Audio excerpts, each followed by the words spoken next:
It's time to take a look at news stories making headlines around the globe. Nigeria's first female combat helicopter pilot, TOLULOPE AROTILE, was yesterday buried with full military honors at the National Military Cemetery, Abuja. The air officer was killed in an accident on July 14. She was just 25. Arise correspondent Ferdinand Doha reports.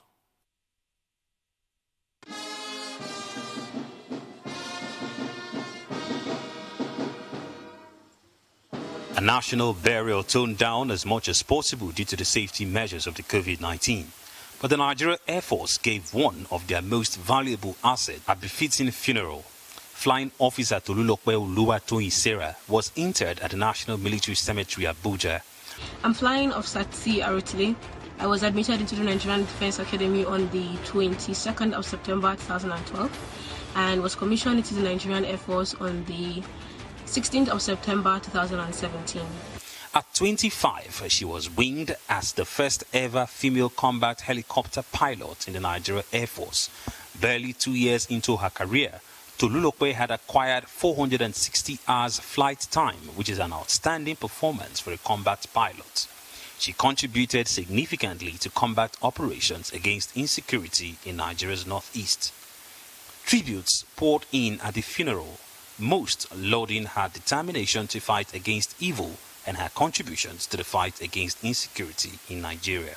As a combat helicopter pilot for several years, I can tell you that this young and confident first female combat helicopter pilot in the history of the Nigerian Air Force braved so many odds to get to where she was before her demise. As a service, we had so much expectation for Tolu, which she was already living up to with ease. Though she is no longer with us, I must say that her short stay with us was highly impactful.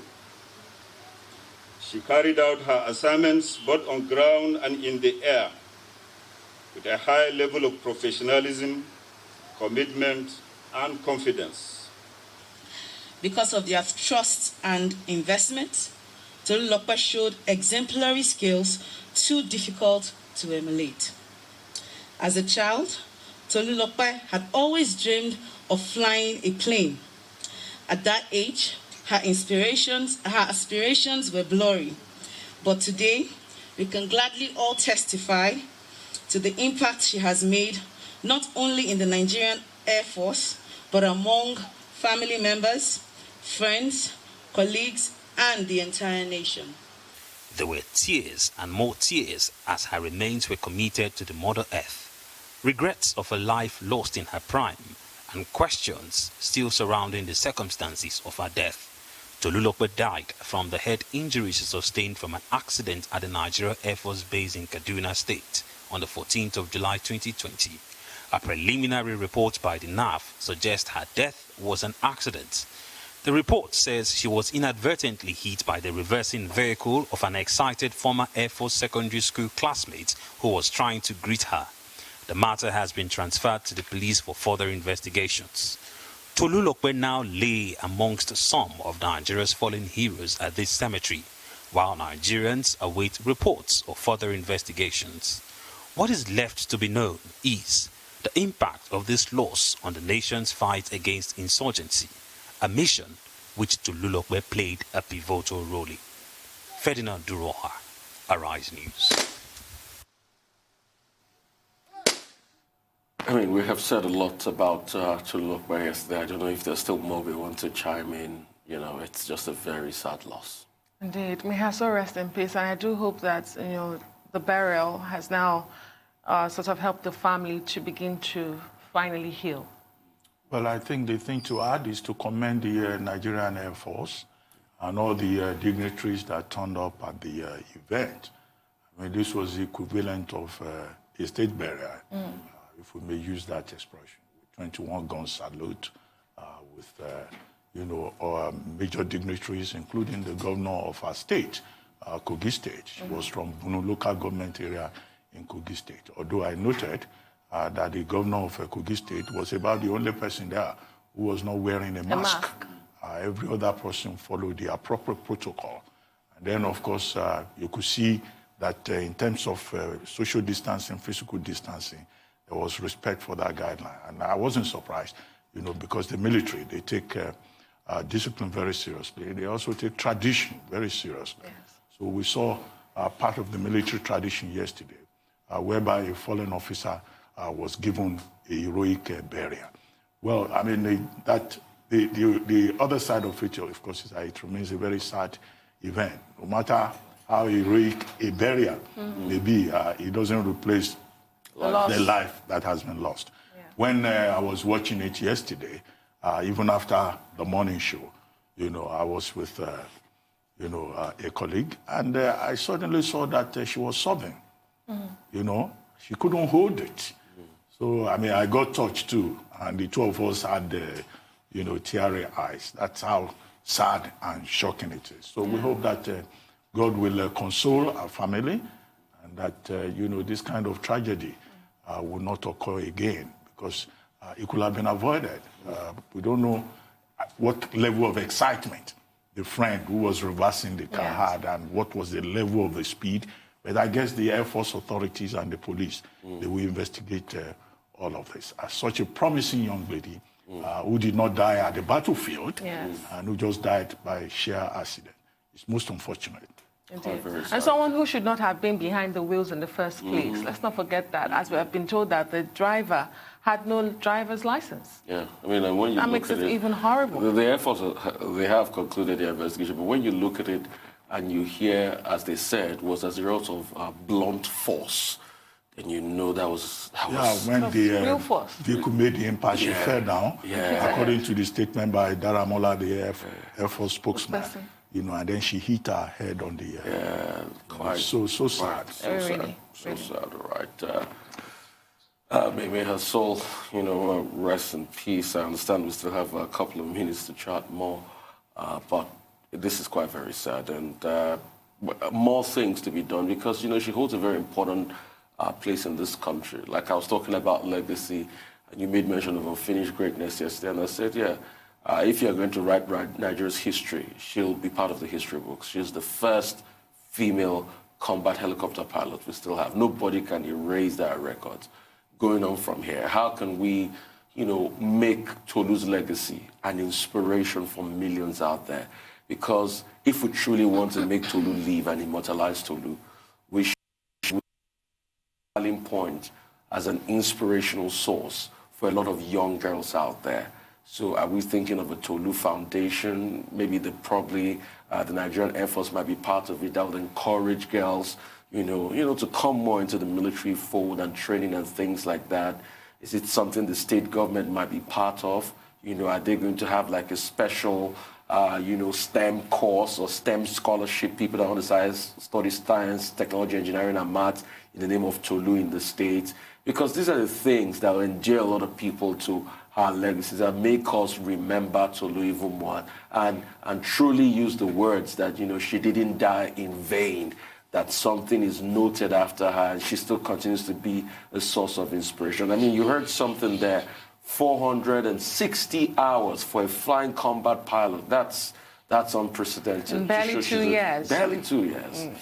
Right, that's about all we can take on the news headline. We'll take a short break now. When we return, we'll have Rotus, Michael, and Aram to give us updates on Africa and global business and COVID-19. Stay with us.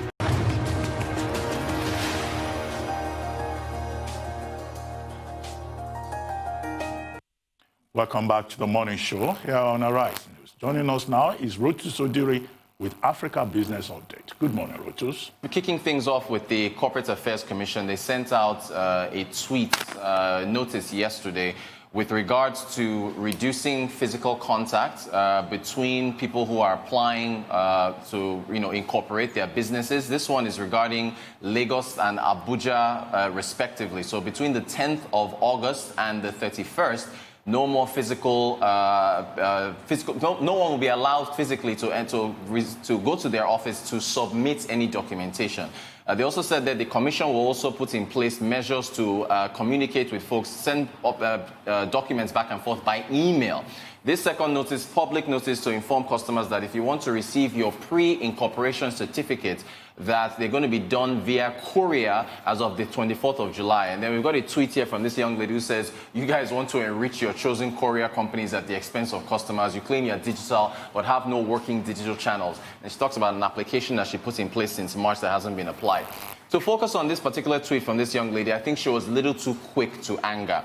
The Corporate Affairs Commission has put in place digital channels through which you can submit your documentation if you want to incorporate your business, and do that online, and they can verify your documentation. The key thing here with the second notice that they sent out is that in order to receive your actual pre-incorporation certificate, that has to be done by courier. The reason why is that that is a security document, that particular pre-incorporation document, and so it has to be delivered by courier.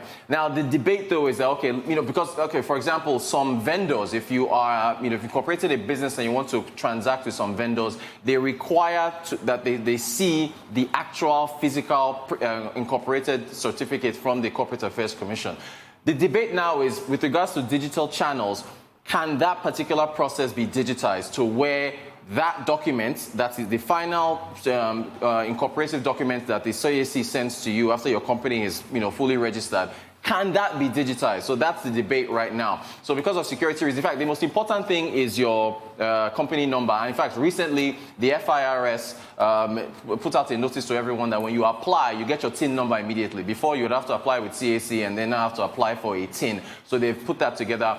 Part of the, credit to PEBEC, on making sure that ease of doing business, at least that part is smoothed over. So that's still where the debate continues as to digitizing that particular important document that the CAC sends over to you. So for now, because of COVID-19 and everything else, again, for Lagos and Abuja folks, between August 10th, August 31st, you can't go in physically. You have to transact via email. And then also from the 24th, from today, for those who the process has been completed, you can only get your pre-incorporation certificates via courier service to be determined by the Corporate Affairs Commission. Moving on to Zainab Ahmed, our Minister of Finance. She has been one busy person. She is at another webinar, which I can't even count how many webinars she's attended now. This one was on leveraging data to drive inclusive policy, revenue generation, and improving governance. So she essentially was saying at this webinar that she attended that the Strategic Revenue Growth Initiative, that was inaugurated by the presidency last year, the SRGI, they've basically been able to, sorry, you have to ignore this particular image. We're only focusing on Zainab Ahmed at this point. They're saying that the revenues that they were able to generate were between 13 trillion and 18 trillion naira. They found additional oil and non-oil revenue in terms to the tune of 13 to 18 trillion, which they want to use to improve their revenue to GDP ratio, which is a 15% target. Right now, as of 2018, revenue to GDP ratio is only 8%, which is lower than most of our peers. So she's saying that, again, the SRGI, which is the Strategic Revenue Growth Initiative, has found 13 to 18 trillion naira somewhere between oil and non-oil revenue, which is going to help them get to that 15% target. Where they get that revenue, she did not say. She also said that the states have to chip in. The states have to chip in at about 3.4 trillion or so in order to get Nigeria to where it is. Where they get that money from, they either have to find ways to earn more revenue from the oil that we sell, which we know that's already a challenge, or we're going to have to look around other areas. Remember, our budget for 2020, 10.58 trillion naira. So if you found 13 to 18 trillion, that is a sizable amount of money. We'll have to get more color exactly where those funds are coming from. But it sounds pretty optimistic. Then we move on to Oyo State. Oyo State is, they said that they are going to be issuing a prosperity bond. This was announced by Dr. Wasiu Olatubosun, who is the Commissioner for Information, Culture and Tourism in Oyo State. He says this 100 billion naira prosperity bond is going to be in 2 tranches. The issue, though, is debt. The APC in Oyo State, sent out a press release saying that, hey, look, when Mr. Makinde came into office, he said he was going to reduce the debt, and he hasn't quite done that. And so every time you float a bond in order to address infrastructure, by the way, the bond is supposed to be for infrastructure and to improve the economic development of Oyo State. I think we've got a graphic, I don't know if we have that up, from budget that was, okay, there it is, the state of the state. This is growth in IGR versus growth in external debt. Now, this is for 2016 versus 2017, looking at the percentage growth in IGR versus the percentage growth in your external debt, so income versus debt. If we move if you look to the next slide, you will see that under that arrow at the bottom of the screen, that's Oyo State. So as of from 2016 to 2017, on the left, 18.9% growth in IGR versus to the right, 29.6% growth in debt. And you can see the asterisks at the top saying that states with external debt stock are growing faster than their internally generated revenue, which means that Oyo State's debts are rising faster than the revenues. But what is Oyo State going to do? I mean, you have to, find ways to improve your infrastructure in order to bring in more investments into the states. We talked about, Nairobi yesterday and the massive infrastructure development they're doing. You're going to have to find the ways to do this from one place or another. Finally, you don't have an image on this, but the IMF, this is over in South Africa now, the AFDB gave a 5 billion rand, oh, we do have an image, okay, great. The AFDB gave a 5 billion rand loan to South Africa in order to help them fight COVID-19. As of Monday, on Monday next week, the IMF is going to decide on an additional emergency fund for South Africa, because as of right now, the country is in dire straits. I spoke with an analyst yesterday on Arise Exchange. He was talking about the money not being enough. South Africa really needs a lot of funds. So the 5 billion rand that they got from AFDB, not enough. They're going to need more funds. And that's our business update. You recall that Nigeria also went up to IMF, and there have been all kinds of support from the international community. The IMF, the World Bank, and even at a point, the G7 promised a lot of support for developing and underdeveloped countries. But quickly, the point about the CAC, I think it's a very good development. As you said, it falls within the context of ramping up the ease of doing business. And the fact that now your certificate of incorporation comes with the tax identification number points to some kind of synergy between the FIRS and also the CAC, which is a good thing.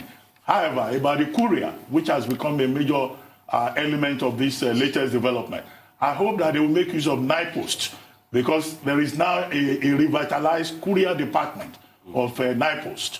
And I hope that will address the concern of the lady that you quoted, who said that maybe they are planning to give courier jobs, logistics assignments to their own chosen courier companies. It would be nice to see NIPOST do it. Makes a lot of sense, because you talked about NIPOST. Because when you look at on ground, as regards courier in Nigeria, NIPOST still has the largest infrastructure. It is only NIPOST that has a post, no pun intended, in almost every part of the 774 local government areas in this country. So anyway, thank you, Rotus, Odiri. Thank you very much.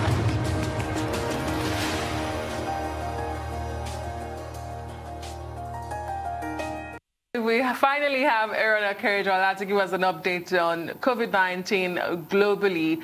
Aaron, all right, what's happening? Good morning to you, Adesuwa. Good morning to you, Doctor. Good morning to you, Rufai. Morning, okay, let's get straight into it today and looking at how things are actually playing out. I don't know, some good news I would like to say, all right, because as President Donald Trump has actually decided to cancel the Jacksonville Republican National Convention, which was supposed to take place in August. So it's a good news, understanding that the Florida residents had actually filed a lawsuit against the city, against the Republican National Committee, and also the Trump campaign earlier this month to stop the convention from holding.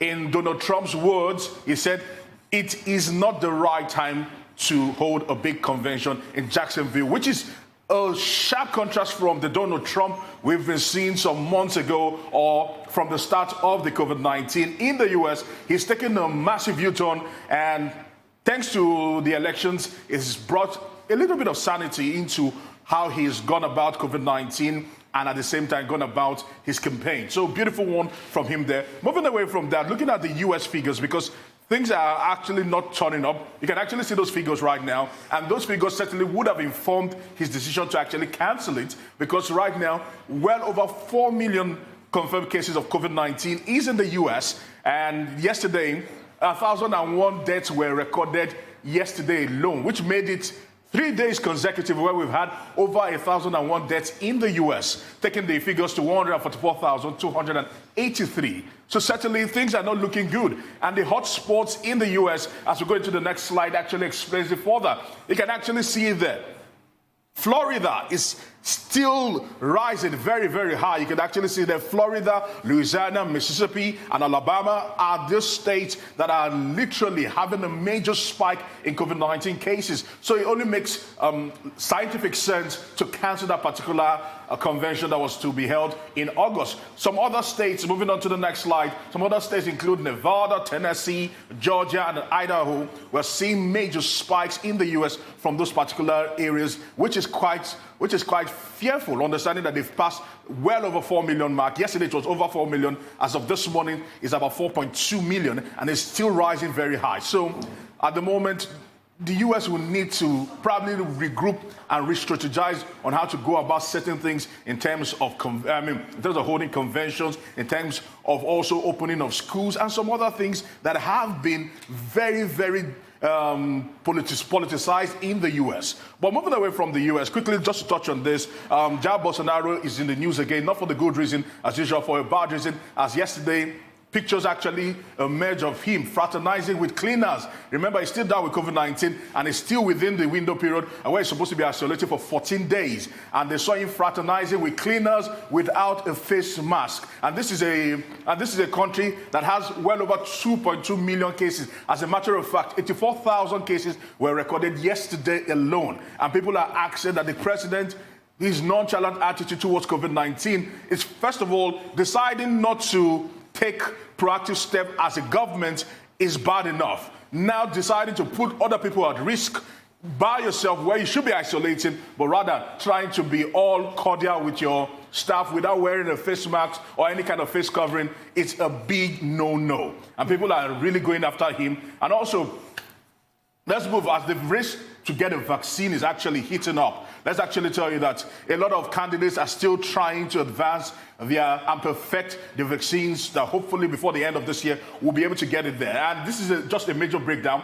We've said about over 440 preclinical vaccines are in the works right now.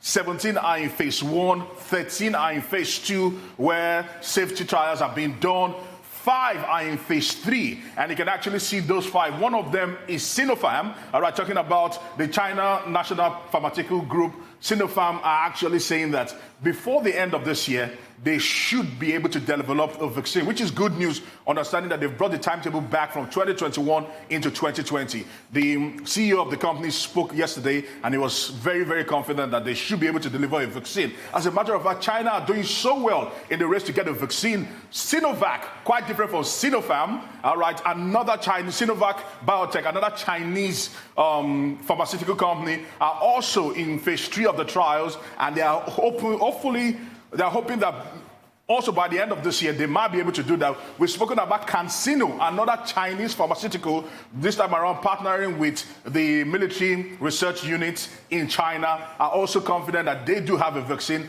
although we're not sure when phase 3 would actually start for them. But we've spoken about AstraZeneca and what they've been doing with Oxford University, and the fact that they too are in phase 3 trial, and they've even started a limited human trial, and they're hoping that by September they should be able to get a vaccine. And also the Murdoch Research Institute in Australia also are in phase 3. So quite exciting times, and hopefully before the end of this year, we'll not just have one candidate, but we'll have multiple candidates across board developing vaccines and also putting it out there for people to get vaccinated. Good one there. And before we actually go, Lagos State Ministry of Health yesterday, Aki Abayomi, the commissioner, has actually spoken, and people took a little, or were not too comfortable hearing the numbers that they spent between 500,000 and ₦1 million on severe COVID-19 patients and 100,000 naira for mild COVID-19 patients. And people are beginning to do the numbers. Lagos State has well over 13,000 cases. We're not sure of how many of those are actually critical or mild cases. But hearing that in the isolation centers, that over $1 million is spent. I mean, about between 500,000 and $1 million is spent for severe cases. It's really worrisome. I mean, I want to pick it up from there, Aaron. Let's be very truthful to ourselves. And I commend the government as regards, taking care of COVID-19 patients in this country. If you look at countries like America, you have to pay for it through insurance, and that's a lot. In fact, there are reports of people that spend close to $80,000 on COVID in America. And when you look at it, let's not forget that a COVID-19 patient not doing well is in intensive care. How much would you spend on intensive care in a day to put somebody in intensive care? It's pretty much around that range or a little bit less than that range, depending on the hospital you go.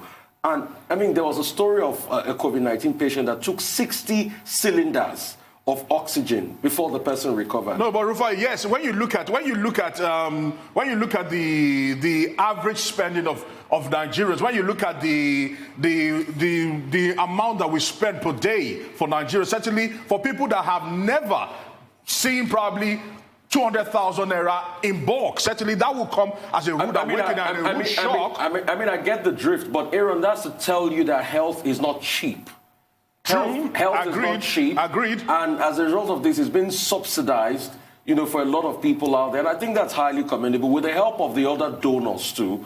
Because take, for instance, somebody that doesn't have that money and has COVID and is not in the isolation center, how will that person be able to pay for his health care, especially when you have a very terrible case and you are in intensive care? Another thing he said yesterday that we should look at, he said if we have over 13,000 cases in Lagos, that means definitely we have 130,000 cases. Yes. Because there are lots of people at home. Yeah. And that's what we should watch critically. Yeah. There are a lot of people that are asymptomatic. Not everybody is going to the isolation center. The numbers are rising. He says the curve will, he says things will start to look better in August. Let's hope for that. But like he said that's based on mathematical modeling. But let's hope for the best. All right, before I... Yes. Quick comment on your positive attitude towards President Trump, saying that the Republican convention will no longer hold in Jacksonville, Florida. Well, a number of factors. Could it be that this is a turnaround for President Trump? Maybe not. President Trump will have seen very clearly that many Republican lawmakers have indicated that they are not likely to go to Jacksonville, Florida. And in Florida, the numbers have been going up. Hospitalization rates have been going up. And then, apart from that, the county sheriff in Jacksonville, as we say, they may not be able to handle the security. And President Trump likes big crowds. Yeah. And if he's not going to have the opportunity to have that big crowd, then it's probably better to wait till an auspicious time when he can have the kind of audience that he wants. And then, about a month ago, the mayor of Jacksonville in Florida said that, look, you must wear masks compulsorily. And that was when President Trump began to say, well, it's good to wear masks, but you could also have a choice around it before he now reversed himself. Doctor, sorry to preempt you here. I need to just drop this one in because this is a very vital information here, understanding that we belong to the family here. The This Day Isolation Center in Abuja, the Minister of Health yesterday has said that the This Day Isolation Center in Abuja is the most comprehensive treatment center fully equipped to treat mild, severe, and critical cases in the country. So kudos to the CEO of the This Day Group and the Arise Group, Prince, for the stellar work he's doing. We are not in doubt of that. Anything the group and the family does, we do it very well. Without a doubt. Without a doubt. That's the excellence. Is well deserved, without any doubt. But also, I think that other isolation centers should also be upgraded to that level, so that we can have more of that model across the country.